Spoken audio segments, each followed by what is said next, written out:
Hello माऊ, मी बोलतोय सुहास. काय रे, झाली का काकांची भेट? कशी आहे त्यांची तब्येत? ते ठीक आहेत, पण आता माझं तुझ्याकडे दुसरं काम आहे. मग बोल ना. मी 2 तासात घरी येतोय, मला घरी भेट. काय झालंय सुहास? तुझा आवाज कसा वेगळा वाटतोय?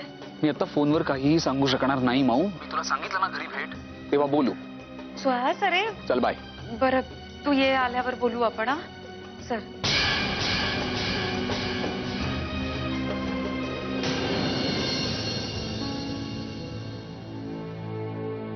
ए अगं, ए झोपलेस काय? उठ.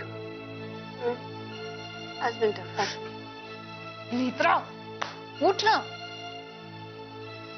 हे बाई, तू कधी आलीस वर? आणि खाली काय झालं? हा, मज्जा आली खूप. तुला मज्जा आली म्हणजे खाली कोणाची तरी वाट लावून आली असणार आहेस तू. कुणाची? कळेल थोड्या वेळात. सांग ना प्रिया, कसली कोडी घालत बसलीयस? माझ्याकडे पेशन्स नाही आणि वेळही नाहीये तुझी कोडी सोडवायला. जाते बाई मी. अगं नेत्रा, खूप आवड निर्माण झालेली दिसते कामाची. प्रिया, शांत शांत, हळू. शोभत नाही हे मुधोळकरांच्या घरात. मी बघ कशी, मला जे करायचं होतं ते शांतपणे करून आले. तुला ऐकायचं ना खाली काय झालं? मी सांगते ना, थोड्या वेळात कळेल तुला. सांगायचं असेल तर सांग, नाही तर खड्ड्यात जा यार. प्रिया, काय टाइमपास लावलाय? हे बघ, तुझ्या या सस्पेन्स साठी वाट बघायला ना मला वेळ नाहीये. मी जाते आता. तो फोन घे. हा, फोन घे. 5 4 3 2 1. सुहासचा फोन आहे. चल ना, हसतेस काय? अगं हो, घाई काय एवढी? उचलते. हॅलो सुहास. प्रिया, मला तुझ्याशी थोडंसं महत्वाचं बोलायचंय. सुहास प्लीज, जर तू माझी मनधरणी करायला फोन केला असशील तर मला तुझ्याशी काही बोलायचं नाहीये. हे बघ, तू एक गोष्ट एक्सेप्ट कर, दरवेळी माझी चूक नसते, यावेळी चूक तुझी आहे. काय बोलतेस तू प्रिया? तुला तरी कळतंय का? दरवेळेला भांडण तू उकरून काढायचंस आणि अपराधीपणाचं ओझं मी व्हायचं. हेच होत आलंय आतापर्यंत, हेच होत आलंय. अरे, आपण बोटावर मोजण्या इतक्या वेळेला फक्त भेटलो असू आणि तुझा हा असला ऍटिट्यूड आहे. पण यावेळेला मी तुला स्पष्ट सांगतो, यावेळेला चूक माझी नाहीये. त्यामुळे मी माफी मागण्याचा प्रश्नच येत नाही. नको मागू, तू माझी माफी मागूच नकोस. फक्त सांग, आता कशासाठी फोन केलाय? सांगतो ना, सांगतो. प्रिया, मी तुला फक्त एवढंच सांगण्यासाठी फोन केलाय की आता यापुढे तुझं आणि माझं लग्न होणं शक्य नाही.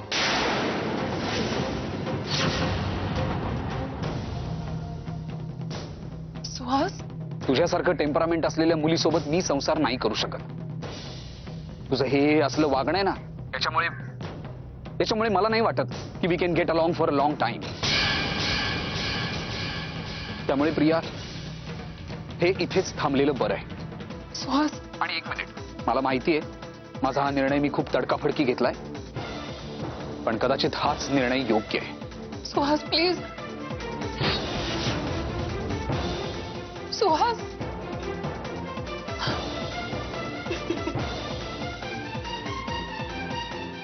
नोटंकी. काय झालं सांगशील का आता? नेत्रा, सुहासनी आमचं लग्न मोडलं.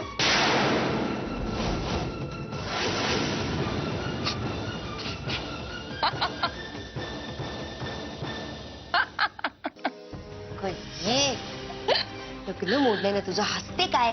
लग्नच मोडलंय ना, आभाळ नाही कोसळलं. मला नीट सांगणार आहेस का काय चाललंय ते? काय नाही, थोडीशी गंमत केली, पण मला नव्हतं वाटलं तो त्याची नखं एवढ्या लवकर बाहेर काढेल. पण असो, एका चांगल्या खेळाडूची हीच ओळख असते. तो ज्या चालीत तोंडघाशी पडतो ना, त्याच वेळी त्याच्याकडे एक नवीन चाल तयार असते. सोप्या भाषेत सांगशील आता जरा काहीतरी, मला कळेल असं? सोप्या शब्दात सांगायचं झालं तर, सुहासनी कितीही नकार दिला तरी आमचं लग्न होणारच आहे. आणि हे लग्न पुन्हा जुळवून आणण्यासाठी सगळे कष्ट घेणार स्वतः सत्यजित मुधोळकर.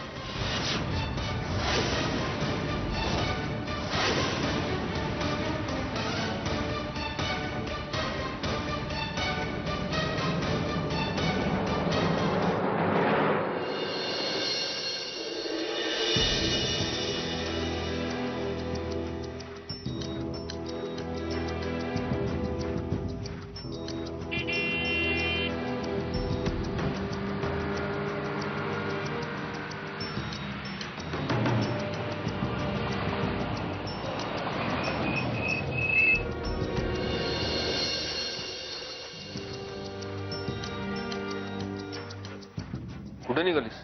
सुहासला भेटायला चालले पुण्याला. पुण्याला आता यावेळी? तो येऊन गेला ना इथे. तेव्हा झाली नाही का तुमची कौतुका?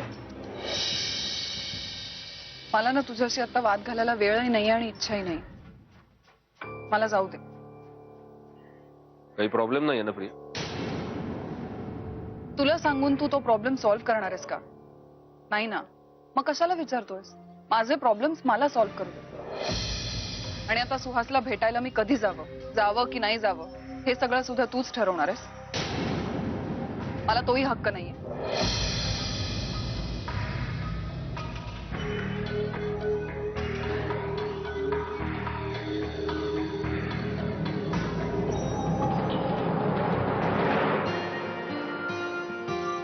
अरे तुम्ही लवकर आलात आज. आज लवकर आटपली कामं. पण तू इथे काय? अहो काय नाही, खूप कंटाळा आला होता मला, म्हणून मग टीव्ही बघत होते. चल आता मी आलोय ना, आता तुला अजिबात नकोय. बरं मला एक सांग, प्रिया आता यावेळी पुण्याला का गेली? बहिणी, प्रिया ना सुहासला भेटायला पुण्याला गेलीये. तुम्ही झोपला होतात ना, म्हणून तुम्हाला नाही सांगितलं, मला सांगून गेलीये. मीच विसरले तुम्हाला सांगायला. हो पण कशासाठी? म्हणजे असं काय काम होतं तिचं? काही निरोप ठेवलाय का तिने? नाही, असं काहीच सांगितलं नाही. ऍक्च्युली दुपारी फोन आला होता तिला सुहासचा. बराच वेळ बोलत होते दोघं जण. नंतर एकदम तयार झाली आणि निघूनच गेली. मला काही सांगितलं नाही तिने. आणि मी पण कामाच्या गडबडीत होते ना दिवसभर, मी पण विचारलं नाही. पण प्रिया आता या वेळेला सुहासला का भेटायला गेली मला खरंच कळत नाहीये. मंजिरी, ते दोघं होणारे नवरा बायको आहेत. त्यांनी किती वेळा का कशासाठी भेटावं याच्यावर आपण काय बोलणार? चला चला चला चला आज चला. हो चला.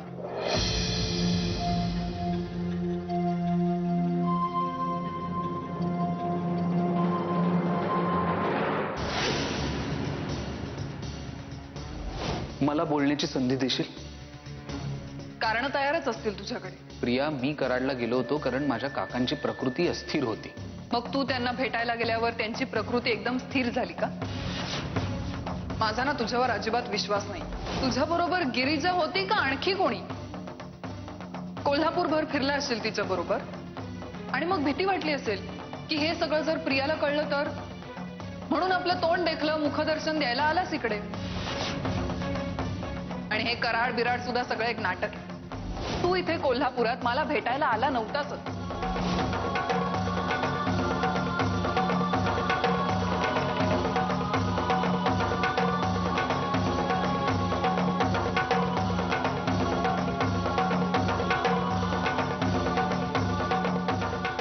सुहास,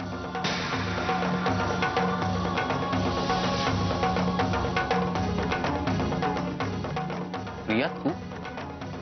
हो मीच. का आश्चर्य वाटतंय? सकाळी माझा एवढा अपमान करूनही निर्लज्जासारखी मी पुन्हा इथे आले म्हणून? अच्छा, का तुला दुसरं कोणीतरी एक्सपेक्टेड होतं? प्रिया, तू पुन्हा सगळं सुरू करतेस. तू हेच बोलायला इथपर्यंत आलीस का? नाही, मी इथपर्यंत आले माझ्या अनुत्तरित प्रश्नांची उत्तरं मिळवण्यासाठी. असा काय मोठा गुन्हा केलाय मी, जो तू सरळ मला शिक्षा ऐकवून मोकळा झालास? हे बरं आहे प्रिया तुझं. म्हणजे चूक करायची, वारंवार ती करत राहायचं आणि वरती तूच मला विचारायचंस की असा माझा काय गुन्हा झाला. आता सुद्धा तू तेच करतेस. तुला त्रास होतोय ना माझ्या प्रश्नांचा, टोमण्यांचा? आणि तू जो माझा अपेक्षा भंग केलायस त्याचं काय? त्याचं काहीच वाटत नाहीये तुला? हे सगळं तू तुझ्या हाताने ओढवून घेतलंयस.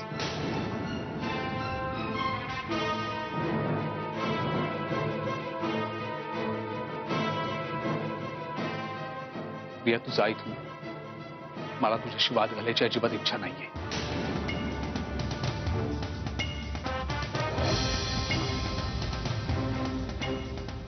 आता इच्छा नसेलच तुझी, मन भरलंय ना. पण तुला माझ्या प्रश्नांची उत्तरं द्यावी लागतील, तुझी इच्छा असली किंवा नसली तरी सुद्धा, कारण ती घेतल्याशिवाय मी कडनं हलणार नाही. कसले प्रश्न, कसली उत्तरं? काय बोलतेस तुझं तुलाच कळत नाहीये प्रिया. प्रिया, मला वाटतं आपल्यामध्ये बोलण्यासारखं काहीही राहिलेलं नाहीये. जा तू. मी जाणार नाही. माझ्या प्रश्नांची उत्तरं घेतल्याशिवाय मी कुठेही जाणार नाही. हाच तुझा हट्टीपणा. हाच. प्रिया, खरं म्हणजे तुला तुझ्या प्रश्नांची उत्तरं नकोयत. तू इथे फक्त माझ्याशी वाद घालायला आलेली आहेस. आणि हे न कळण्या इतकं आता मी दुधखोळा राहिलेलो नाहीये. नाही, माझंच चुकलं. मी तुला ओळखण्यात चूक केली. हेच मीही म्हणू शकते सुहास. तू मंजिरीचा भाऊ आहेस. मला असं वाटलं होतं की तिच्यासारखाच सुसंस्कृत आणि समजूतदार असशील, पण नाही. हाताची सगळी बोटं सारखी नसतात हे लक्षात नाही आलं माझ्या. मी मंजिरी सारखा नाहीये म्हणूनच हा डिसिजन घेऊ शकलो. प्रिया, तुझ्याशी लग्न न करण्याचा माझा डिसिजन फायनल आहे आणि त्यात आता कुठलाही बदल होणार नाही.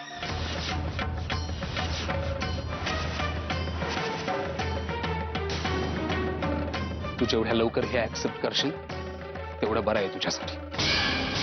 आणि याला कारणीभूत तूच आहेस. तुझी ही संशयी वृत्ती आणि हे जे काही तुझं टेम्परामेंट आहे ना ते. हे जे तुम्हाला टॅग्स लावतोयस ना, ते तू का लावतोयस मला चांगलंच माहितीये. कारण तुला माझा कंटाळा आलाय आता. 4 दिवस माझ्या बरोबर प्रेमाचं नाटक केलंस, मला फिरवलंस आणि आता सोडून द्यायचंय. पण सोडून देण्यासाठी काही कारण पाहिजेत ना. म्हणून मी संशयी आहे, मी टेम्परामेंटल आहे, ही अशी कारण पुढे करतोय.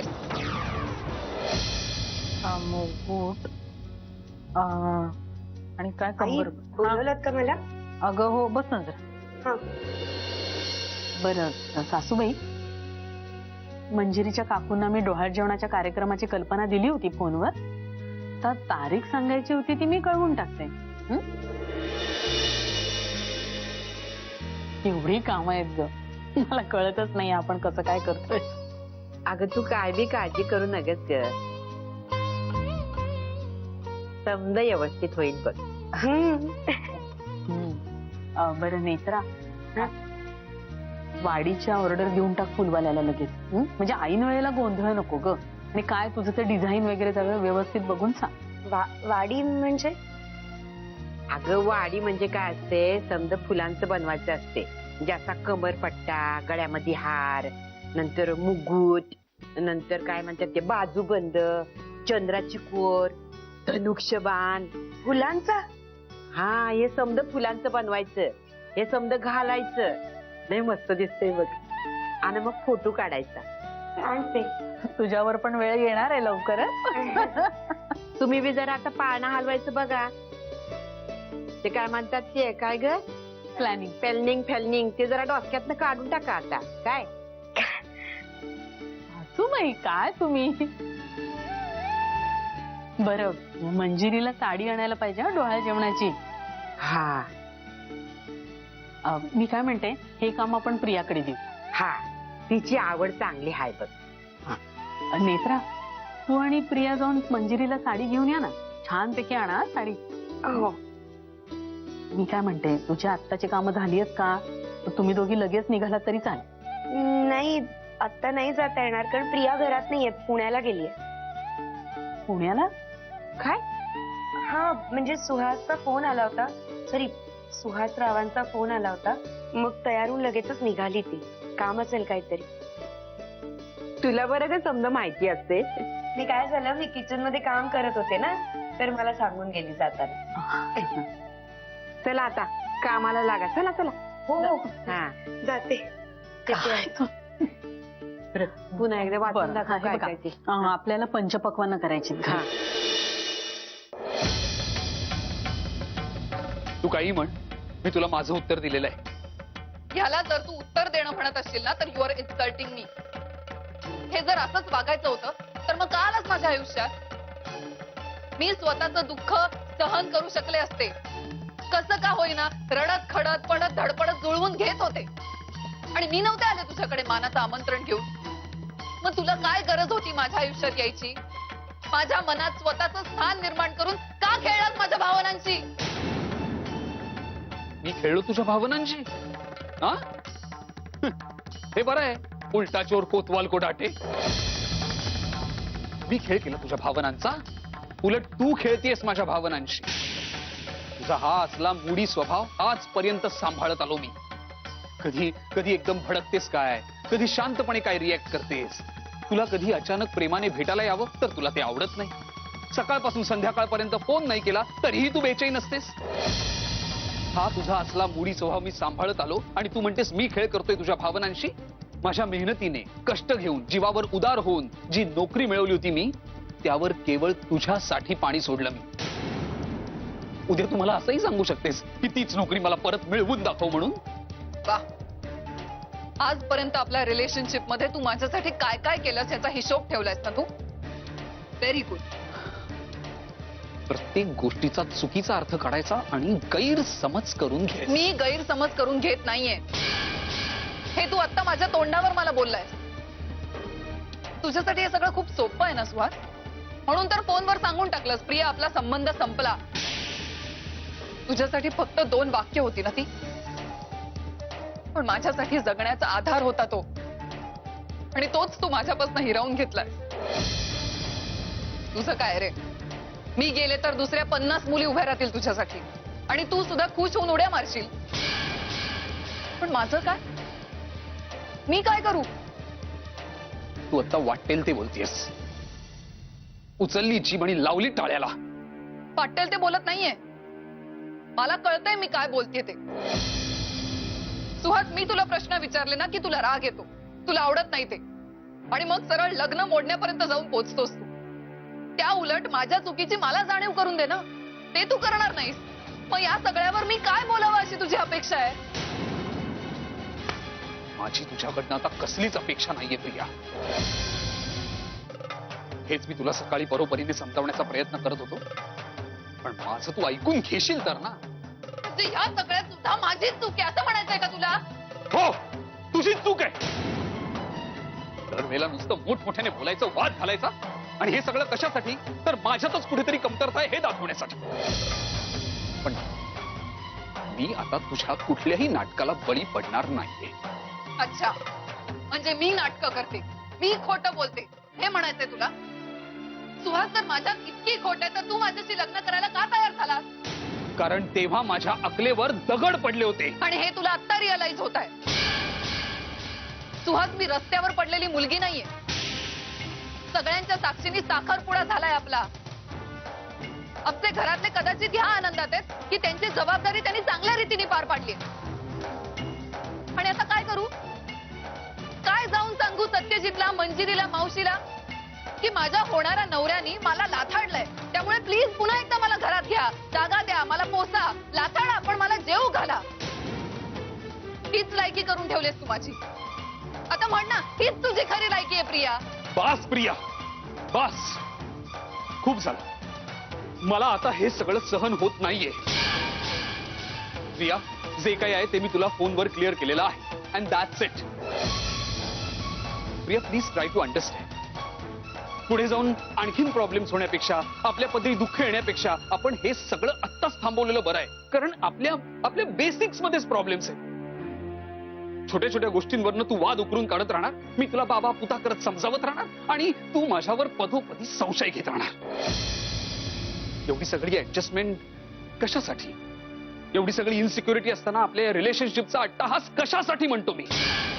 अँड यू नो, माझा स्वभाव तुझ्यासारखा नाहीये. मी आतापर्यंत कुठल्याही गोष्टीसाठी तुला कधीही आरोपीच्या पिंजऱ्यात उभं केलेलं नाही. कसा करशील?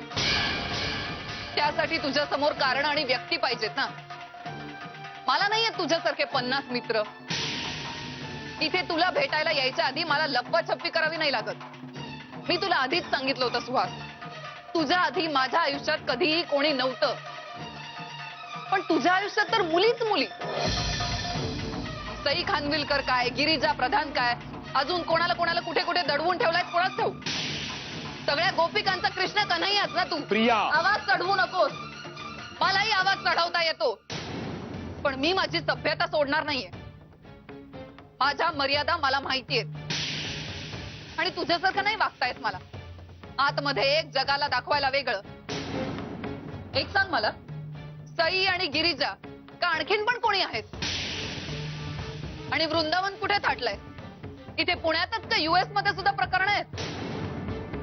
कसं जमतं रे तुला सगळ्यांना खुश ठेवणं? इतका लाडका कसा काय सगळ्यांचा? प्रिया, इतका लाडका की तुझ्या सगळ्या गोष्टी त्यांच्या होऊन जातात. आणि तू सुद्धा खूप मोठा दिलदार ना. तुझं सगळं त्यांना देऊन टाकतोस. आणि त्यांना जर कोणी कधी काही बोललं तर तुला इतका राग येतो की विचारायलाच नको. शेवटी काय, प्रिया सोडून जगातल्या सगळ्या मुलींचा कैवारी ना तू. प्रिया, उमराव जान म्हणे. मला दाखवण्यापुरता उमराव जान.